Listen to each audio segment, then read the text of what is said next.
కార్తీక పురాణము 13వ అధ్యాయము కన్యాదాన ఫలము. ఓ జనక చక్రవర్తి, కార్తీక మాసములో ఇంకనూ విధిగా చేయవలసిన ధర్మములు చాలా ఉన్నవి. వాటిని వివరించెదను, సావధానుడవై ఆలకింపుము. కార్తీక మాసంలో నదీ స్నానం ముఖ్యం. దానికంటే ఒక పేద బ్రాహ్మణుని కుమారునకు ఉపనయనము చేయుట ముఖ్యము. ఒకవేళ ఉపనయనమునకు అగు ఖర్చు అంతయు భరింప సఖ్యము కానప్పుడు మంత్రాక్షతలు, దక్షిణ తాంబూలాది సంభావనలతో తృప్తిపరిచినను ఫలము కలుగును. ఈ విధముగా ఒక పేద బ్రాహ్మణ బాలునికి ఉపనయనము చేసిన ఎడల ఎంతటి మహాపాపములు చేసియున్నను, ఎంతటి దుష్కృతులు చేసియున్నను, ఎంతటి వ్యభిచారము చేసియున్నను ఆ పాపములన్నీ పోవును. ఎన్ని నూతులు తటాకములు త్రవ్వించినను పైన చెప్పినట్లుగా ఒక బ్రాహ్మణ బాలునకు ఉపనయనము చేసినందువలన వచ్చు ఫలమునకు సరితూగవు. అంతకన్నా ముఖ్యమైనది కన్యాదానము. కార్తీక మాసమందు భక్తి శ్రద్ధలతో కన్యాదానము చేసిన ఎడల తాను తరించుటయేగాక తను పితృదేవతలను కూడా తరింపచేసిన వాడగును. ఇందులోకొక ఇతిహాసము గలదు, చెప్పెదను, శ్రద్ధగా ఆలకింపుము. సువీర చరిత్రము. ద్వాపర యుగములో వంగదేశములో గొప్ప పరాక్రమవంతుడు శూరుడు అయిన సువీరుడు అను ఒక రాజు ఉండెను. అతనికి రూపవతి అను భార్య కలదు. ఒకసారి సువీరుడు శత్రురాజులచే ఓడింపబడిన వాడై భార్యతో అరణ్యమునకు పారిపోయి ధనహీనుడై నర్మదా నదీ తీరమందొక పర్ణశాలను నిర్మించుకొని కందములు ఫలాదులను భక్షించుచు కాలము గడుపుచుండెను. కొన్ని రోజులకు అతని భార్య ఒక బాలికను కనెను. ఆ బిడ్డను అతి గారాభముతో పెంచుచుండిరి. క్షత్రియ వంశమందు జన్మించిన ఆ బాలికకు ఆహారాది సదుపాయములు సరిగా లేకపోయినప్పటికీ శుక్లపక్ష చంద్రుని వలె దినదినాభివృద్ధి నొందుచు అతి గారాభముతో పెరుగుచుండెను. ఆమె చూచువారులకు కనుల పండుగగా ముద్దులకు మాటలతో చాలా ముచ్చటగా నుండెను. దినములు గడిచిన కొలది బాలికకు నిండు యవ్వన దశ వచ్చెను. ఒక దినము వానప్రస్థుని కుమారుడు ఆ బాలికను గాంచి ఆమె అందచందములకు పరవశుడై ఆ బాలికను తనకిచ్చి పెళ్లి చేయమని ఆ రాజుని కోరెను. ఓ మునిపుత్ర, ప్రస్తుతం నేను కడుబీద స్థితిలోనున్నాను. అష్టదరిద్రములు అనుభవించుచున్నాను.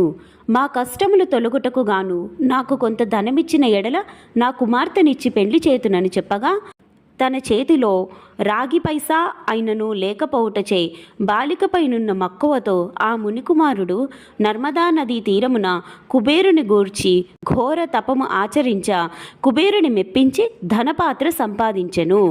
రాజు ఆ పాత్రను పుచ్చుకొని సంతోషించి తన కుమార్తెను మునికుమారునికిచ్చి పెళ్లి చేసి నూతన దంపతులనిద్దరినీ అత్తవారింటికి పంపెను. అటులా మునికుమారుడు భార్యను వెంటబెట్టుకొని వెళ్ళి తల్లిదండ్రులకు నమస్కరించి అంత వందకు జరిగిన వృత్తాంతమంతయు చెప్పి భార్యతో సుఖం అనుభవించుచుండెను. సువీరుడు మునికుమారుడిచ్చిన ధనపాత్రను తీసుకొని స్వేచ్ఛగా ఖర్చు పెట్టుచు భార్యతో సుఖంగా ఉండెను. అటుల కొంతకాలం జరిగిన తరువాత ఆ రాజు భార్యామణి మరి ఒక బాలికను కనెను. ఆ బిడ్డకు కూడా యుక్త వయస్సు రాగానే మరల ఎవరికైనా ధనమునకు అమ్మవచ్చునన్న ఆశతో ఎదురు చూచుచుండెను. ఒకానొక సాధు పుంగవుడు తపతీ నదీ తీరము నుండి నర్మదా నదీ తీరమునకు స్నానార్థమై వచ్చుచు దారిలో ఉన్న సువీరుని కలుసుకొని, ఓయి, నీవెవ్వడవు? నీ ముఖవర్చస్సు చూడ రాజవంశమునందు జన్మించిన వాని వలెనున్నావు. నీవి అరణ్యము యందు భార్యాబిడ్డలతో వసించుటకు కారణమేమి అని ప్రశ్నించగా సువీరుడు, మహానుభావ, నేను వంగదేశమును ఏలుచుండడి సువీరుడను రాజును. నా రాజ్యమును శత్రువులు ఆక్రమించుట చేత భార్యా సమేతునిగా ఈ అడవిలో నివసించుచున్నాను. దరిద్రము కంటే కష్టము ఏదియునూ లేదు. పుత్రశోకము కంటే గొప్ప దుఃఖము లేదు. అటులనే భార్యా విమోగము కంటే గొప్ప సంతాపము మరొక లేదు. అందుచే రాజ్యభ్రష్టుడనైనందున కారణమున ఈ కార అడవిలోనే సకుటుంబంగా బ్రతుకుచున్నాను. నాకు 2 కుమార్తెలు. అందు మొదటి కుమార్తెను మునిపుత్రునికిచ్చి వాని వద్ద కొంత ధనము పుచ్చుకొంటిని. దానితోనే ఇంతవరకు కాలక్షేపము చేయుచున్నాను అని చెప్పగా, ఓ రాజా, నీవు ఎంతటి దరిద్రుడవైనను ధర్మ సూక్ష్మములు ఆలోచింపక కన్య నమ్ముకొంటివి. కన్యా విక్రయము మహాపాతకములలోనొకటి. కన్యను విక్రయించిన వారు అసిపత్రవనము అను నరకమనుభవింతురు. ఆ ద్రవ్యముతో దేవముని పితృదేవతా ప్రీత్యర్థము ఏ వ్రతము చేసినను వారు నశింతురు. అదియునుగాక కన్యా విక్రయము చేసిన వారికి పితృదేవతలు పుత్ర సంతతి కలగకుండా శపింతురు. అటులనే కన్యను ధనమిచ్చి కొని పెండ్లాడిన వారు చేయు గృహస్థ ధర్మములు వ్యర్థమగుటయే కాక అతడు మహానరకం అనుభవించును. కన్యా విక్రయము చేసిన వారికి ఎట్టి ప్రాయశ్చితము లేదని పెద్దలు వక్కానించియే ఉన్నారు. కావున రాబోయే కార్తీక మాసమున నీ రెండవ కుమార్తెను నీ శక్తి కొలది బంగారు ఆభరణములతో అలంకరించి సదాచార సంపన్నుకు ధర్మబుద్ధి గలవానికి కన్యాదానము చేయుము. అట్లు చేసిన ఎడల గంగా స్నానమునరించిన ఫలము, అశ్వమేధ యాగము చేసిన ఫలమును పొందుటియేగాక మొదటి కన్యను అమ్మిన దాని పాపఫలము కూడా తొలగిపోవును అని రాజునకు హితోపదేశము చేయగా, అందుక రాజు చిరునవ్వు నవ్వి, ఓ మునివర్య, దేహసుఖము కంటే దాన ధర్మముల వలన వచ్చిన ఫలము ఎక్కువ. తాను బ్రతుకుండా భార్యాబిడ్డలతోనూ సిరి సంపదలతోనూ సుఖముగా ఉండగా చనిపోయిన తరువాత వచ్చడి ఏదో మోక్షము కొరకు ప్రస్తుతమున్న అవకాశమును చేతులారా జార విడవమంటారా? ధనము బంగారము కలవారే ప్రస్తుతము లోకములో రాణింపగలరు. కానీ ముక్కు మూసుకొని నోరు మూసుకొని బక్క చిక్కి శల్యమయ్యున్న వారిని లోకము గుర్తిస్తుందా, గౌరవిస్తుందా? ఐహిక సుఖములే గొప్ప సుఖములు. కాన నా రెండవ కుమార్తెను కూడా నేను అడిగినంత ధనం ఎవరిత్తురో వారికే ఇచ్చి పెండ్లి చేయుదును గాని కన్యాదానము మాత్రము చేయను అని నిక్కచ్చిగా నుడివెను. ఆ మాటలకు సన్యాసి ఆశ్చర్యపడి తన దారిన తాను వెడలిపోయెను. మరికొన్ని దినములకు సువీరుడు మరణించెను. వెంటనే యమభటులు వచ్చి వానిని తీసుకుపోయి యమలోకములో అసిపత్రవనమును నరక భాగమున పడవేసి అనేక విధములుగా బాధించిరి. సువీరుని పూర్వకుడైన శృతకీర్తి యను రాజు ధర్మయుక్తంగా ప్రజలను పాలించి ధర్మాత్ముడై మృతి చెందిన పిమ్మట స్వర్గమందు సర్వ సౌఖ్యములను అనుభవించుచుండెను. సువీరుడు చేసిన కన్యా విక్రయము వలన ఆ శృతకీర్తిని కూడా యమకింకరులు పాశములతో బంధించి స్వర్గము నుండి నరకమునకు తీసుకొని వచ్చిరి. అంతటా శృతకీర్తి, నేనెరిగున్నంత వరకును ఇతరులకు ఉపకారములు చేసి దాన ధర్మాదులు యజ్ఞయాగాదులు నరించి ఉన్నాను. నాకీ దుర్గతి ఏల కలిగేనని మనమునందు అనుకొని నిండు కొలువు తీరి ఉన్న యమధర్మరాజు కడకేగి నమస్కరించి, ప్రభు, నీవు సర్వజ్ఞుడవు, ధర్మమూర్తివి, బుద్ధిశాలివి, ప్రాణకోటి అంతటిను సమానంగా చూచుచుందువు. నేనెన్నడూ ఏ పాపము చేసి ఉండలేదు. నన్ను స్వర్గలోకము నుండి నరకమునకు దోడుకొని వచ్చుటకు కారణమేమి? సెలవిండు అని ప్రాధేయపడెను. అంత యమధర్మరాజు శృతకీర్తిని గాంచి, శృతకీర్తి, నీవు న్యాయమూర్తివి, ధర్మజ్ఞుడవు, నీవెటువంటి దురాచారము గాని చేసి ఉండలేదు. అయిననేమి, నీ వంశీయుడగు సువీరుడు తన జ్యేష్ఠ పుత్రికను ధనము కాసించి అమ్ముకొనెను.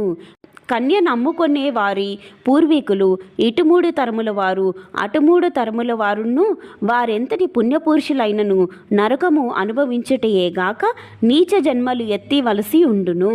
నీవు పుణ్యాత్ముడవనియు ధర్మాత్ముడవి అనియు నేనెరుగుదునుగాన నేనొక ఉపాయము చెప్పెదను. నీ వంశీయుడగు సువీరునకు మరి ఒక కుమార్తె కలదు. ఆమె నర్మదా నదీ తీరాన తన తల్లి వద్ద పెరుగుచున్నది. నా ఆశీర్వాదము వలన నీవు మానవ శరీరము దాల్చి అచటకు పోయి ఆ కన్యను వేద పండితుడును శీలవంతుడునగు ఒక విప్రునకు కార్తీక మాసమున సాలంకృతముగా కన్యాదానము చేయించుము. అట్లు చేసిన ఎడల నీవు, నీ పూర్వీకులు, సువీరుడు, మీ పితృగణములు కూడా స్వర్గలోకమున కేగుదురు. కార్తీక మాసంలో సాలంకృత కన్యాదానము చేసినవాడు మహాపుణ్యాత్ముడగును. పుత్రికా సంతానము లేనివారు తమ ద్రవ్యముతో కన్యాదానము చేసినను లేక విధి విధానముగా ఆబోతునకు వివాహమునర్చినను కన్యాదాన ఫలంబు అబ్బును. కనుక నీవు వెంటనే భూలోకమునకేగి నేను తెలిపినట్లా చేసితవేని ఆ ధర్మకార్యము వలన నీ పితృగణము తరింతురు. పోయిరమ్ము అని పలికెను. కృతకీర్తి యమునకు నమస్కరించి సెలవు తీసుకొని నర్మదా నది తీరమున ఒక పర్ణ కుటీరములో నివసించుచున్న సువీరుని భార్యను కుమార్తెను చూసి సంతోషపడి ఆమెతో యావత్తు విషయములు వివరించి కార్తీక మాసమున సువీరుని రెండవ కుమార్తెను సాలంకృత కన్యాదాన పూర్వకముగా చతుర్వేదములు చదివిన ఒక బ్రాహ్మణ యువకునికిచ్చి అతి వైభవముగా వివాహము చేసెను. అటుల కన్యాదానము చేయుట వలన సువీరుడు కూడా పాప విముక్తుడై స్వర్గలోకములోనున్న పితృదేవతలను కలుసుకొనెను. కన్యాదానము వలన మహాపాపములు కూడా నాశనమగును. వివాహ విషయములో వారికి మాట సహాయము చేసినను పుణ్యము కలుగును. కార్తీక మాసమున కన్యాదానము చేయవలెనని దీక్షభూని ఆచరించినవాడు విష్ణు సాయుధ్యము పొందును. శక్తి కలిగి ఉండి ఉదాసీనత చూపువాడు శాశ్వత నరకమును కేగును. ఇట్లు స్కాంద పురాణాంతర్గత వశిష్ఠ ప్రోక్త కార్తీక మహత్య మందలి త్రయోదశాధ్యాయము 13వ రోజు పారాయణము సమాప్తము. శివార్పణమస్తు.